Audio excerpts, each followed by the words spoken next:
Merci beaucoup, mesdames, messieurs. J'ai trois choses à faire cet après-midi. Il faut que je parle de l'amour, parce que Guy Pustelnik nous l'a dit hier, on n'a pas parlé assez.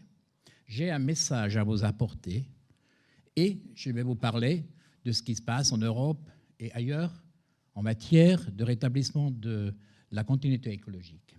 Tout ça en 2/3 du temps prévu. Alors je vais sauter quelques barrages, je vais sauter quelques passages plutôt dans ma présentation. Si vous permettez, je vais commencer avec quelque chose pas prévu, mais c'est un message important. Je ne vois pas la salle, mais j'essaie à voir. Combien de vous ont déjà vu vraiment un saumon? Parce qu'on parle tout le temps des saumons depuis 2 jours. Je voudrais savoir combien ici il y en a qui ont vraiment vu un saumon. Pas dans l'aquarium. Mais qui est-ce que de vous a vu quand il fait l'amour, enfin quand il s'apprête de faire l'amour? Ah, il y en a 2, 3 derrière. Voilà, bon, très bien, déjà pas mal. Alors écoutez, figurez-vous, quand je suis parti il y a quelques jours de chez moi, là-haut, sur le haut du bassin, dans les montagnes, au Puy-en-Velay et encore plus haut, j'ai reçu un email d'un pêcheur de saumon, qui ne pêche plus, évidemment, et qui est membre de l'association de la protection du saumon, qui m'a envoyé un email et dit « Roberto, absolument, il faut que tu parles de ça quand tu es là-bas à Cholet, chez les gens de la Balle. » J'ai dit « Ok, je le fais. » Et je vais le faire.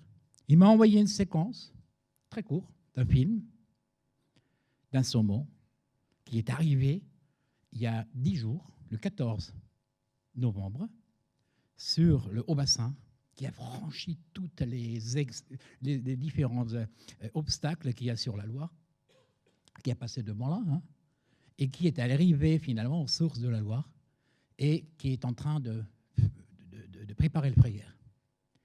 Et évidemment, cette femelle, elle attend un mâle. On verra plus tard. Alors, Sébastien, le technicien, il m'a promis d'être là pour me sauver. Voilà.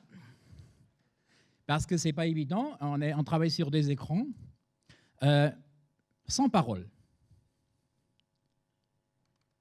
Il a filmé ça avec son téléphone portable.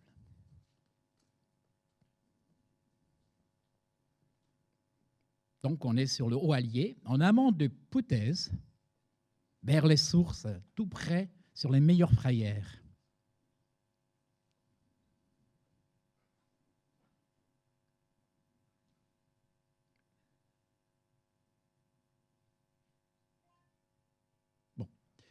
Il a juste envoyé ça, il a dit, il faut leur montrer ça aux gens de Laval, il faut qu'ils font à ce que le mâle qui a besoin pour finir la reproduction peut arriver. Parce qu'elle n'en a pas envie, si vous voulez, d'attendre longtemps à ce que la reproduction se fait, mais elle risque d'attendre longtemps parce que les quelques mâles qui arrivent encore à faire le parcours de 900 km en eau douce, ils sont normalement captés et ils sont prisonnés dans la salmoniculture qui, évidemment, n'est pas loin du lieu pour, justement, avoir une reproduction artificielle. Elle préfère le mode naturel.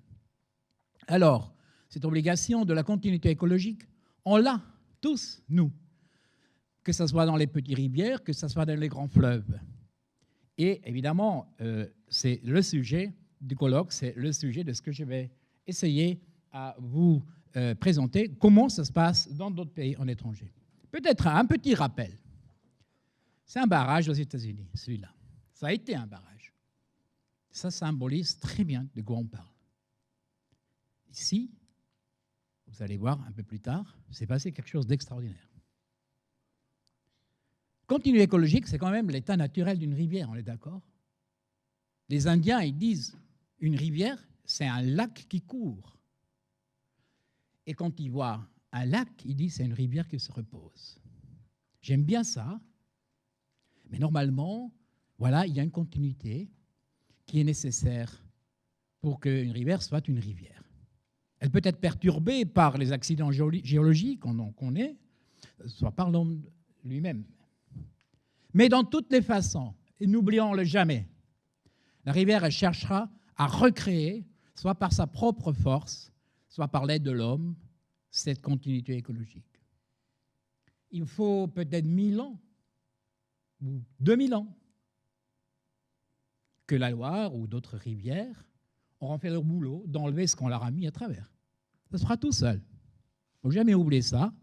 Et dans 2000 ans, la Loire ou la Sèvre va dire à ses copains « Oh, tu sais, dans les années 2000, j'avais une grippe, c'était pas très bien. Mais ça a bien passé, c'est rien de plus. » Mais nous vivons dans notre époque, évidemment, et nous avons nos responsabilités à l'horizon de 10, 20, 50 et 100 ans pour les générations après nous.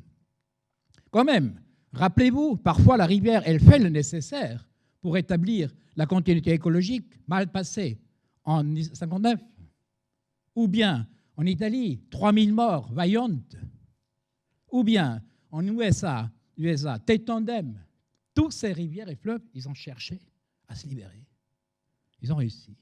Ou encore en Chine, 90 000 à 230 000 personnes de morts. Et le dernier image en Taïwan en 99. Pas oublier, voilà, la rivière est forte, plus forte que nous. Elle réglera l'affaire un jour ou l'autre. Un petit peu de l'historique international. Dans les années 1920, en 1965, il y a eu aux États-Unis pas mal de barrages qui ont été détruits d'une façon sauvage par des pêcheurs de saumon, la plupart des cas, voire des populations autochtones, les tribes, comme on les appelle aux États-Unis, donc les Indiens d'Amérique, qui se sont vus barrer les fleuves par les barrages, les fleuves dans lesquels ils pêchaient et desquels ils vivaient. D'ailleurs, vous avez remarqué comment en français a un petit peu pollué, presque autant comme l'eau derrière un barrage, très souvent. Mais vous acceptez peut-être cet accent et quelquefois les mots qui ne sont pas les bonnes. L'État de Idaho a détruit 2 barrages pour la sauvegarde du saumon sockeye. Saumon, c'est un rouge, le saumon rouge, hein, sur le côté pacifique. Déjà dans les années, je crois, c'était dans les années 50. Donc ça n'était pas connu, on n'en a parlé pas, personne ne le savait vraiment. Ça a été fait comme ça, sur place, parce qu'on voyait la nécessité pour sauvegarder le saumon sur ces rivières. En 1976, par contre, il y a eu la première fois une campagne officielle, 1976, pour le démantèlement de 2 barrages, Elba Dams, ils s'appellent. Ils sont sur la péninsule olympique, donc au nord-ouest des États-Unis, en dessous de British Columbia, de Canada. Et 2 grands barrages d'ailleurs, hein. Mais ils sont toujours debout. Hein. Pour vous dire, depuis 1976, on a essayé, enfin, pour la première fois, dans le cadre d'une campagne et d'une démarche officielle, de démanteler les grands barrages. 92, une autre étape importante. ICOLD. ICOLD, c'est l'International Committee of Large Dams, c'est-à-dire c'est un comité qui gère la sécurité des grands barrages, tout ce qui est plus grand que 15 mètres de hauteur. Hein. Et il y en a à peu près 50 000 au monde de ces barrages. Lui, Wolfgang Pirger, il a dit, et c'était quand même nouveau, après ces années de grands barrages, vous voyez ce que je veux dire, c'était même la fierté des États-Unis, voire d'autres pays, d'avoir construit des barrages qui sont en partie vraiment utiles. Hein. Il a dit, il va falloir en penser ce qu'on va faire avec ces vieux barrages un jour. N'oublions pas, la plupart des grands barrages n'arrivent pas encore en fin de cycle de vie sur la planète, mais il y en a déjà qui arrivent. Mais il faut y penser ce qu'on va en faire, c'est certain. 92. En 94, la France entre en course. Comme vous savez, dans le cadre du plan Loire, mais aussi pour le cas de Kermanskayek que nous avons entendu hier, me semble-t-il, il y a eu des décisions de démantèlement de grands barrages relativement importants en taille. Et c'était une nouveauté, parce qu'en Europe, on n'a jamais vu ça avant. Hein. Alors la France, là, sur notre continent, a vraiment été exemplaire en cette démarche. Et je me rappelle des médias internationaux qui ont été très intéressés à ce qui allait se passer en France. 98, un fameux discours d'un secrétaire d'Intérieur, donc sous Clinton, Bruce Babbitt, un homme assez intéressant, j'ai eu l'occasion de le connaître, et à l'époque aussi, où il y avait Al Gore comme vice-président. Il a dit, Il a parlé d'une vision de la future sans grand barrage, un jour. Et il a dit « Dams are not the American answer to the pyramids of Egypt ». Les grands barrages ne sont pas la réponse des États-Unis aux pyramides de l'Égypte. Il a démonté un mythe, et je peux vous dire, dans les US Army Corps, qui est la grande organisation qui construisait les barrages, les grands barrages aux États-Unis. Ils avaient des problèmes avec ça, cette nouvelle vision. Ça a marqué beaucoup l'histoire des démantèlements et de la continuité écologique à ce niveau-là. En France, entre-temps, en 1998, voilà, les grands barrages de taille moyenne sont démantelés. Kermanskaleck, Saint-Étienne-de-Bigon et Maison-Rouge. Après, plus tard, il y a le démantèlement d'une vague de petits obstacles qui se met en place aux États-Unis du Nord, dans plusieurs pays de l'Europe. En Europe, c'est essentiellement la DCE qui enlève les moteurs pour atteindre le bon état 2015. Ça, c'est le travail que vous faites aujourd'hui dans beaucoup d'endroits, évidemment. C'était véritablement une vague, et à savoir que ce n'était pas qu'en France. 2007, en Amérique du Nord, on a détruit entre-temps 750 obstacles de 6 feet, donc disons 2 mètres, dans plus quelques barrages de plus grande taille aux États-Unis, donc 7. Donc, ce n'est pas beaucoup par rapport à la France, si on compare la taille. Donc, on est plutôt, en termes de nombre, on était plutôt devant. En Europe, on a quelques centaines de petits obstacles à ce moment-là, démantelés, et ces barrages de 5 à 15 mètres.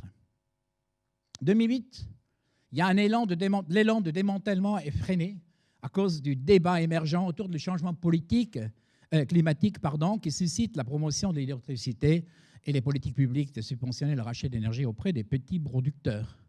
Phénomène que nous avons vécu en France, comme en Allemagne, comme ailleurs. D'ailleurs, en Allemagne, jusqu'en 2008, beaucoup de petits seuils, beaucoup de petites centrales ont été détruites parce que ce n'était pas rentable, si vous voulez. Cette vague s'arrêtait à ce moment-là. 2010, l'Amérique du Nord, France et l'Espagne, le démantèlement de grands barrages de 20 à 80 mètres est à l'étude. En France, vous savez, il y en a un. Il n'a pas 80 mètres, mais presque 20. Il est justement là-haut d'où vient le saumon qu'on a vu en film tout à l'heure. Les bassins les plus affectés par la construction de barrages, la fragmentation, voyez bien. Orange, beaucoup affecté. Jaune, moins. Si vous voyez, regarde l'Europe, ça va. On a vu pire. Vous voyez, c'est jaune. Et si on va aller voir un peu plus près, vous voyez que, par exemple, le bassin de la Loire et de l'Adour, ils sont considérés comme peu aménagés par rapport à d'autres, en termes de nombre de barrages et de densité. Pour revenir sur cette carte-là, vous voyez très bien, c'est les États-Unis, c'est l'Europe et une partie de la Russie.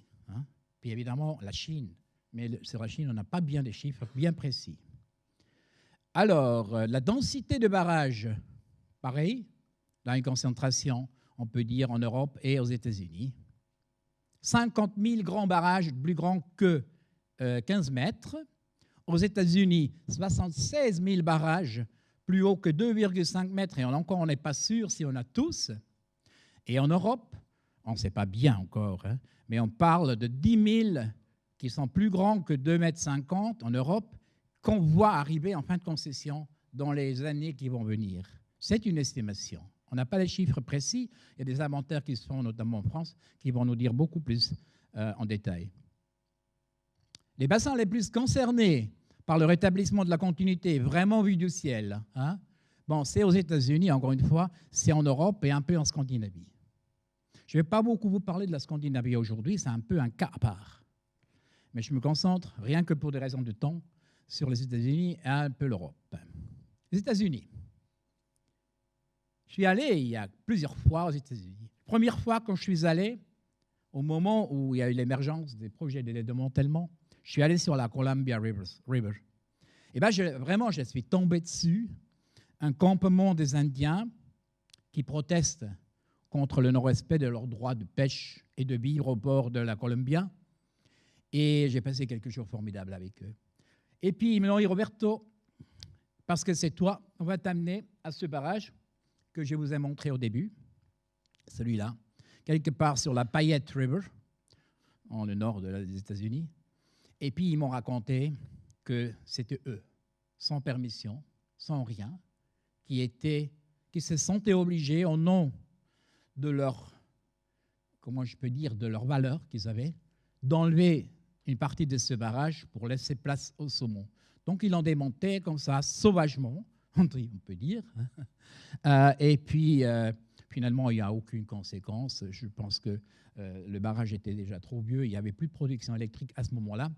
Mais c'était quand même très exemplaire. Et ils ont dit que c'est ce qu'ils allaient faire en avenir avec tous les barrages, même les plus neufs, qui étaient à travers des rivières sur lesquelles ils pêchent. Évidemment, pas en détruisant sans autorisation, mais en faisant campagne. Et le résultat, on le voit aujourd'hui, il y a des campagnes en les États-Unis très importantes sur la Snake River, par exemple, ou sur la Klamath River, où c'est toujours les tribes, je ne sais pas comment on dit en français, qui sont moteurs de la prise de conscience, de la nécessité de détruire un certain nombre de grands barrages. Je ne parle maintenant pas des petits affluents où il y a des mêmes problèmes, mais qui sont moins difficiles à résoudre, comme vous savez. Et c'est devenu un sport aux États-Unis, parce que la même semaine, je suis allé un peu plus loin, je vais passer des rouges, si vous permettez l'expression, chez les Blancs. Et les Blancs, ben, voilà.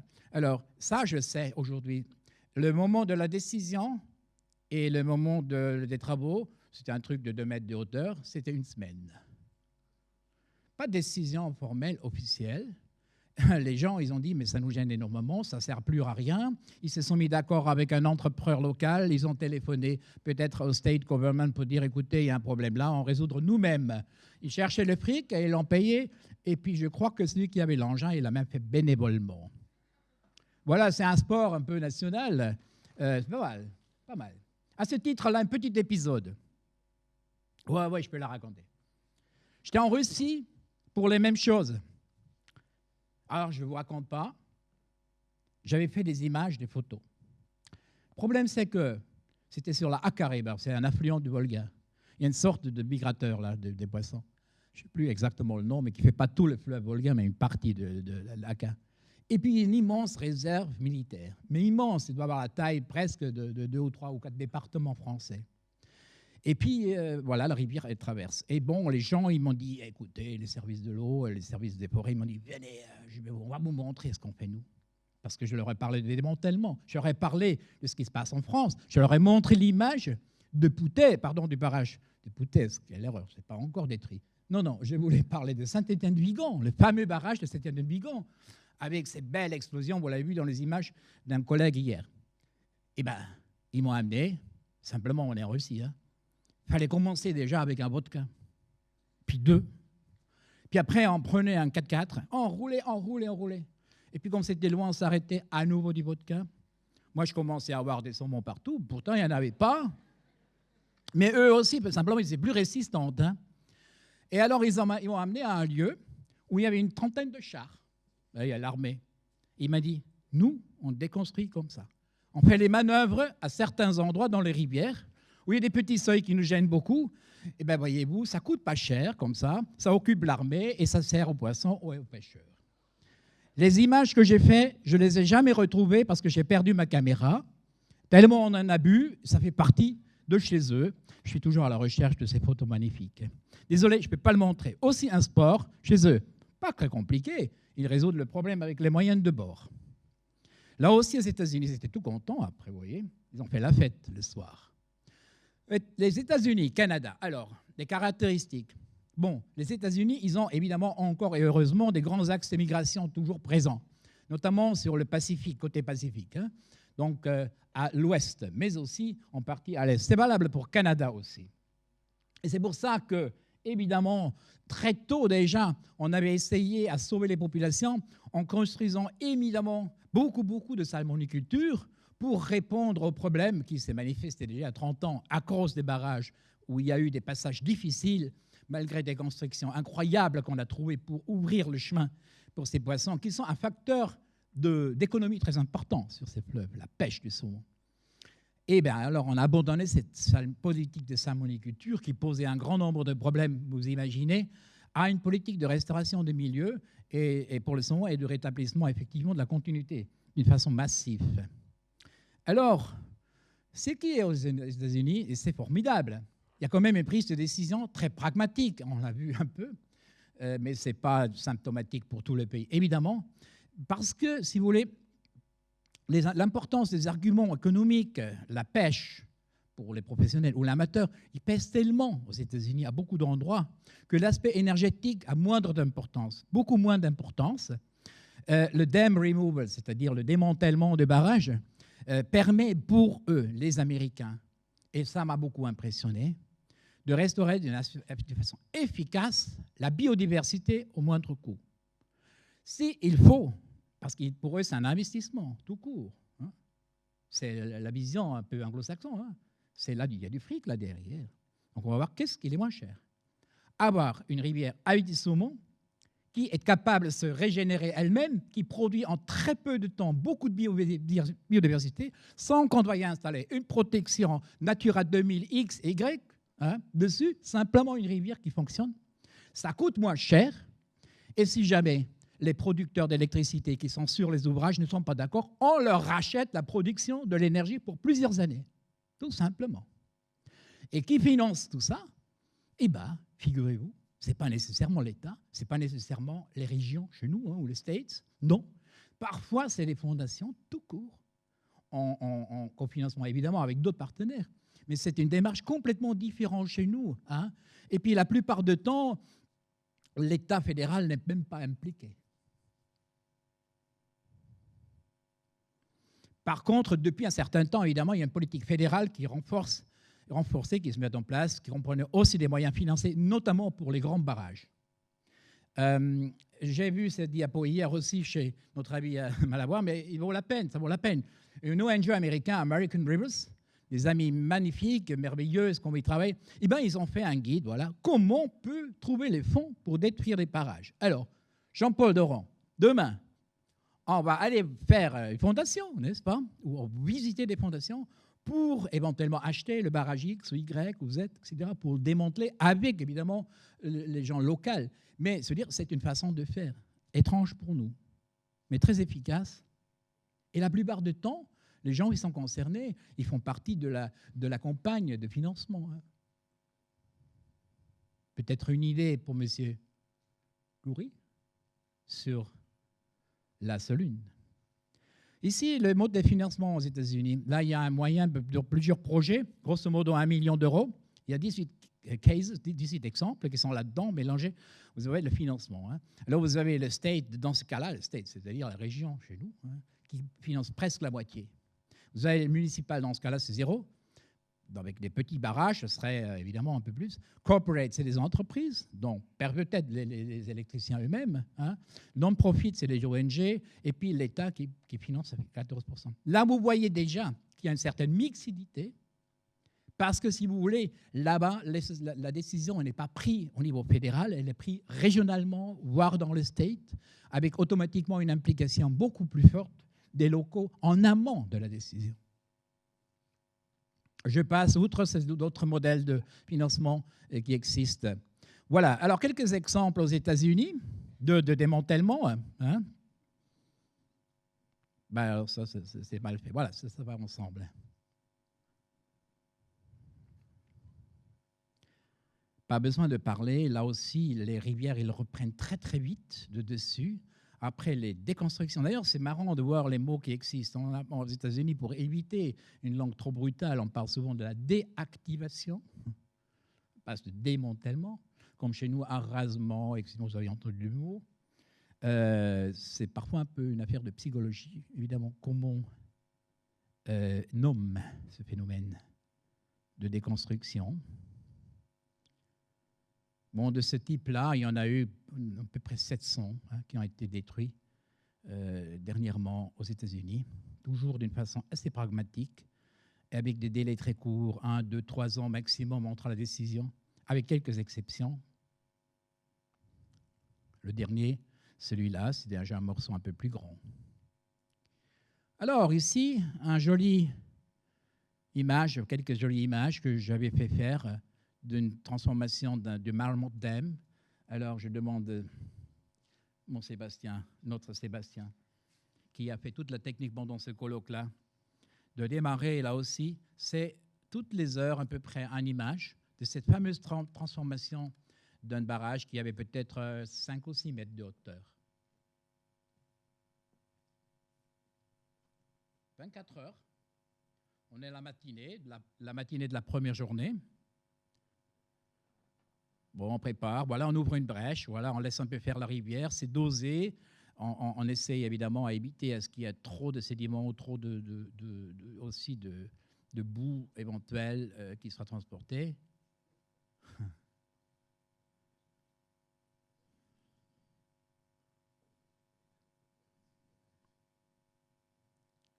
C'est un scénario qu'on a vu beaucoup de fois. Et c'est devenu presque quelque chose d'habituel aux États-Unis. Il y a des entreprises qui sont maintenant spécialisées dans ce business, parce que c'est un nouveau business, évidemment. Voilà. On peut remettre la présentation? Il me reste 5 minutes, c'est ça? Chef de... Hein? Chef, voilà, c'est ça. Oui, alors je saute une bonne partie là, hein, désolé. Hein. Mais ça sera peut-être quand même intéressant pour vous. Alors, en Europe, comment ça se passe en Europe? Europe, voilà, Europe. Les bassins de l'Europe. Je vais m'éloigner là pour pouvoir vous montrer. Cette carte-là, elle ne représente pas l'Europe politique, hein. C'est l'Europe des bassins de fleuves, évidemment, et qui ici est présentée. Et vous avez donc la Loire, notre Loire, là, hein, juste pour vous expliquer un petit peu la différence hein, qu'il peut y avoir avec le Volga, qui prend presque la taille de l'Europe centrale et de l'Ouest, hein. Alors, quand vous parlez avec des gens du bassin du Volga, c'est normal qu'ils ne se connaissent pas, ceux du haut et ceux du bas. Hein. Ils ne se sont jamais vus, ils risquent jamais de se voir.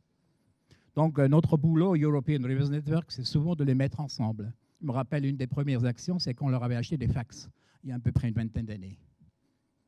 Ils ne savaient pas ce que c'était. Donc, ce qui est concerné en Europe, évidemment, c'est les bassins où il y a encore des saumons, c'est-à-dire sur le côte nord de l'Espagne, et puis évidemment en France, mais tout ça, c'est quand même des fleuves côtiers qui sont relativement courtes. Après, vous avez la Loire avec le grand coureur encore, le grand saumon qui monte jusqu'ici, et c'était là, le saumon que vous avez eu au début. Hein. Il était là-haut, il a fait 900 km, c'est inimaginable, non? 900 km. Il met d'ailleurs 1 à 2 mois de plus pour remonter par rapport il y a 30-40 ans. Hein. C'est une des raisons qui arrive trop tard parfois, parce que l'eau est déjà trop réchauffée. Le nôtre, non. Il est arrivé là en novembre. C'était un des premiers cette année. Donc, il n'a pas ce problème-là. Alors après, vous avez eu évidemment les bassins du Rhin et le bassin de l'Elbe, voilà, qui avaient des saumons, mais qui étaient donc disparus complètement. Et il y a maintenant des projets de réintroduction sur ces bassins. Donc après, pour parler des saumons plutôt baltiques, c'est une autre problématique, on ne va pas en parler. Ils ne sont pas trop menacés par les obstacles, plutôt par la qualité de l'eau, notamment dans la mer ou dans les deltas et dans les estuaires. Évidemment, sur le côté Scandinavie, ça c'est une autre histoire. On saute le sujet de Scandinavie, c'est très compliqué. Hein. Toujours est-il que là aussi, on ne s'imagine pas, le saumon est menacé. Hein. Et la plupart des saumons, comme vous savez, qu'on mange de Scandinavie, ils sont élevés dans des bassins, dans la mer. En Europe, on est dans la phase, sur certains bassins, effectivement, on est dans la phase de restauration. Je les ai marqués ici en vert, pendant que sur d'autres, on a d'autres problèmes, voire on est encore en train d'aménager. Alors, chez nous, la restauration en Scandinavie aussi, et c'est ce que nous faisons sur la Loire, et ce que vous essayez à faire dans le cadre au moins de ce que demande la DCE, la fameuse. Alors, il faut distinguer en Europe, par rapport à le rétablissement et la façon comment on rétablit la continuité écologique, entre les bassins où il y a encore des saumons, en France, Espagne, Scandinavie, et des bassins où il n'y en a plus, où il y a aujourd'hui de la réintroduction. Ça veut dire quoi? Ça veut dire que, et là, la France était fort, comme elle avait encore des axes, hein, et comme elle a, c'est important, un système politique décisionnel qui est plutôt pyramidal, hein, on a déterminé très tôt, tu me corriges Jean-Paul, mais je crois déjà à 10 ou 15 ans, on a déterminé les axes de migration bien précis qu'on veut protéger prioritairement. Quelque chose qui n'était pas du tout le cas en Allemagne, par exemple. En Allemagne, on ne parlait plus de migration à grande distance, parce qu'il n'y avait plus de saumon, si vous voulez. Hein. C'était la petite continuité écologique qui était recherchée, mais d'ouvrir une axe entière, ce n'était pas un sujet du tout. du tout. C'est la devenue depuis qu'on réintroduit le saumon sur l'Elbe le Rhin, c'est-à-dire grosso modo depuis 10 ans. Alors, la Suisse et l'Allemagne. Pour prendre ces deux, parce que par exemple l'Autriche et les pays de l'Est, c'est vraiment autre histoire, c'est à part. Ils n'ont pas la même problématique et encore moins le saumon comme poisson emblématique. Donc les grands axes de migration sont disparus. En Allemagne, on réintroduit, comme je vous ai dit, notamment sur le Rhin et l'Elbe, avec plus ou moins de succès. Néanmoins, il est en train d'arriver à Bâle bientôt, hein, le saumon. Il y en a déjà eu qui est arrivé, on se demande comment. Mais il a réussi d'arriver. Parce que peut-être il a pris le canal, je ne sais pas exactement. Mais on n'est pas loin à ce que le saumon peut arriver jusqu'en Suisse à Bâle. Donc en Suisse et en Allemagne, il y a la gestion des rivières qui est à l'échelle des Länder et des cantons. Alors il faut s'imaginer ce que ça veut dire. En Allemagne, je crois, il y a une vingtaine de Länder.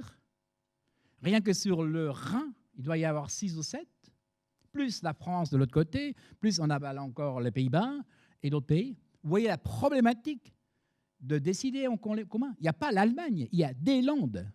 Et les Landes entre eux, déjà, il faut qu'ils soient d'accord. C'est un processus très, très lent et difficile. Mais elle a aussi des avantages, cette façon de gérer. Il y a en Allemagne et en Suisse une longue tradition d'effacement des petits ouvrages dans le cadre des programmes de renaturalisation ponctuels en 60 jusqu'à 95. Mais on n'en parlait pas. C'était quelque chose qui était géré localement.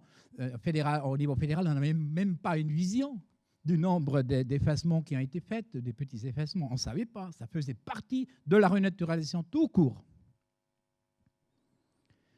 Depuis un certain temps, évidemment, la DCE est venue le motif numéro 1. Parce qu'on ne pourra pas atteindre autrement le bon état en Allemagne comme en Suisse, qui s'est volontairement d'ailleurs inscrit dans la logique du DCE sans être membre de l'Europe. Depuis très peu, en Allemagne, on connaît le lancement d'un plan fédéral des grands axes de migration. Depuis très très peu. Les seuls axes fédéraux fluvial qui était important et géré par le pays, par le niveau national, en Allemagne, c'était les voies navigables. Les voies navigables. Sinon, on ne connaissait pas des axes de migration. Donc, 2010, dernièrement, il n'y a pas 3 semaines, le ministre des Transports annonce quelque chose d'absolument nouveau en Allemagne. Il dit qu'en fait, il y a 260 obstacles sur les voies navigables de l'Allemagne, qui sont de compétences fédérales, exceptionnellement, qui sont à rendre franchissables, dont des effacements. Donc, c'est quelque chose qui est en train d'émerger pour des barrages de moyenne taille ou de grande taille. Comment combiner navigation d'un côté, le saumon, voire d'autres migrateurs de l'autre côté, et le côté énergétique. Grand travail en cours. Processus de décision lente, mais bottom-up, comme on dit, contrairement au top-down, ce qu'on a en France, plutôt, hein, mais très efficace sur le terrain, parce que la décision est partagée. C'est un sujet qui est apparu 1 ou 2 fois hier et aujourd'hui pour la France. Bien, donc là aussi, je saute. En Allemagne, il y a un seul exemple d'un barrage de taille relativement important qui a été fait, c'est celui-là. On l'a fait ça avec beaucoup de succès. Ils ont reconstruit dans l'ancien réservoir, voilà, un projet d'une furcation, je ne sais pas si c'est du français. Donc voilà, une rivière qui méandre, qui crée une zone humide intéressante. Alors, je saute l'Espagne. Hein. L'Espagne, tout simplement savoir, c'est comme la France, mais avec 5 ans de retard. Sinon, c'est la même approche. Ils ont aujourd'hui une soixantaine ou une centaine d'ouvrages qui ont été donc démantelés, des petits plutôt. Alors ici, la France est-elle une exception? Oui, mais, pardon, elle a une vraie décision avec des grands plans ambitieux. Ça, vraiment, il n'y en a pas dans d'autres pays. Il n'y a pas un plan Loire, on oublie toujours grande nature, je vais l'ajouter, hein. Et on n'a pas des grands plans migrateurs, et on n'a pas une politique avec une vision nationale pour les raisons que j'ai essayé de vous expliquer. Parce que ce n'est pas fédéral. Par contre, les décisions sont peu partagées localement, mais ça change. Mais là, alors là, sans vraiment vous faire vouloir plaisir, ça change. C'est vrai que l'excellent travail de l'ONEMA, notamment, je viens de recevoir le fameux guide qui a été fait et d'autres documents excellents qui ont fait les agences de l'eau, le travail qui est fait dans les DIREN, anciennement DIREN, qui est fait dans le ministère, est excellent et il va permettre, à travers des sages, là aussi on l'a entendu ce matin, à combler une partie de ce désavantage que présente la gestion français avec son centralisme. J'en suis convaincu. Alors, et je finis dans une minute, les tendances en Europe et ailleurs. Les programmes ambitieux de rétablissement de la continuité écologique avec équipement massif, vous connaissez, des dispositifs de franchissement est en cours. Équipement avec des dispositifs pour une meilleure gestion des sédiments commence à se mettre en place. C'est difficile. C'est difficile. Moi, je ne parle pas d'une colonne de camions qui vient journalièrement pour déverser des gravillons dans une rivière parce qu'il n'y en a plus comme on fait sur le Rhin. En aval du barrage de Iffelsheim, il y a tous les jours des camions qui défilent pour renourrir la rivière. Je ne parle pas de ça. Des dispositifs qui sont intégrés dans le barrage qui pourraient permettre une dotation de sédiments pour la rivière. On a une généralisation des effets partiels ou totaux. Et on a surtout effacement de grands barrages ou remplacement par des centrales plus efficaces et productives en vue. J'en ai un exemple. Sur le Rhin, suisse-allemand. C'est en amont de Bâle, où il y aura bientôt le saumon, parce que la Suisse, elle se prépare à recevoir ces saumons. Elle a une politique très active. Ce barrage, très vieux, un des premiers sur le Rhin, me semble-t-il, est remplacé parce qu'on ne voulait pas redonner une concession. Alors, il y a quelques années, on a dit non, pas possible, ça pose trop de problèmes. On va le détruire, mais nous allons construire un peu plus en amont une autre centrale, plus moderne, qui produit par ailleurs le double de l'électricité et qui est d'une manière excellente équipée avec quasiment une rivière naturelle. Vous la voyez en bas à gauche, là, un petit peu, là. Voilà, qui ne posera vraiment pas beaucoup de problèmes pour les saumons quand ils vont arriver et pour tous les autres poissons qui migrent dans le Rhin à cet endroit. C'est le plus grand chantier pluvial actuellement en Europe. Pour ceux qui s'intéressent, au mois de février-mars, j'organise un workshop pour les ONG français à cet endroit-là. Donc, celle-là, elle va disparaître, remplacée par quelque chose de nouveau, plus efficace, moins dangereux pour pour le Rhin. Bon, en Espagne, j'y passe. Pareil, on a des projets. Aux États-Unis, des barrages de ce type-là sur le White Salmon River. Décision prise. Il n'y a pas de solution autre et c'est la moins chère. Toutes les autres mesures pour affronter le problème de la disparition du saumon ne sont pas assez efficaces et beaucoup plus chères. Penobscot River, un grand projet de démolition de plusieurs barrages pour établir là aussi la continuité écologique. Enfin, le Elvadem, qui depuis 1976 devrait être déconstruit, qui va l'être dans 2 ans au plus tard. C'est dans le National Park Olympic. Glines Canyon Dam, ne pas confondre avec Glen. 82 mètres, on commence à avoir des barrages importants. O'Shaughnessy, s'il s'appelle comme ça, 95 mètres dans le parc national de Yosemite. Il va encore vivre 2 ou 3 ans, pas plus. Monsieur Schwarzenegger l'a annoncé, entre autres. Et ici, le rêve de tous les Américains qui s'engagent pour que les rivières deviennent libres et plus vivantes, c'est le fameux Glen Canyon Dam, 216 mètres. Et on y pense sérieusement à la possibilité de l'enlever afin de pouvoir, si vous voulez, contrer les grands problèmes qu'on a en aval à cause de ce barrage dans le canyon. Bon, et en France, notre rêve à nous, je ne peux pas m'en passer, mesdames et messieurs. Faut que je le dise quand même. Et le saumon, tout au début de ma présentation, il attend toujours son mec là qui vient. Il attend toujours le mâle qui n'arrive pas. Parce qu'il n'arrive pas, voilà. Il est crevé, il reste quelque part, il ne peut pas, il n'a pas trouvé peut-être l'ascenseur. Il est à gauche, là, tout à gauche, mais il faut le trouver, il faut savoir, mesdames et messieurs. Et ces petits, quand il les aura fait, si jamais il le fait, il faut qu'il descende. À droite, il y a une glissière mortelle. La plupart des petits saumons qui veulent descendre à la débalaison aussi problématique, si ce n'est pas plus, c'est un sacre obstacle.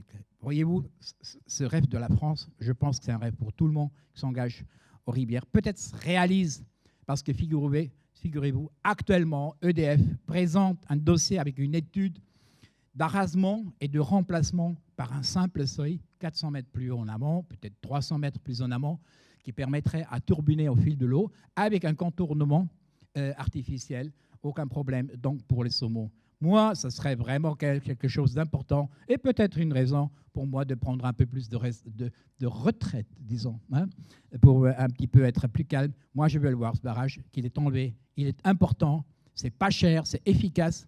et la production d'électricité est quasiment maintenue avec le modèle alternatif que nous connaissons. Je vous remercie pour votre attention.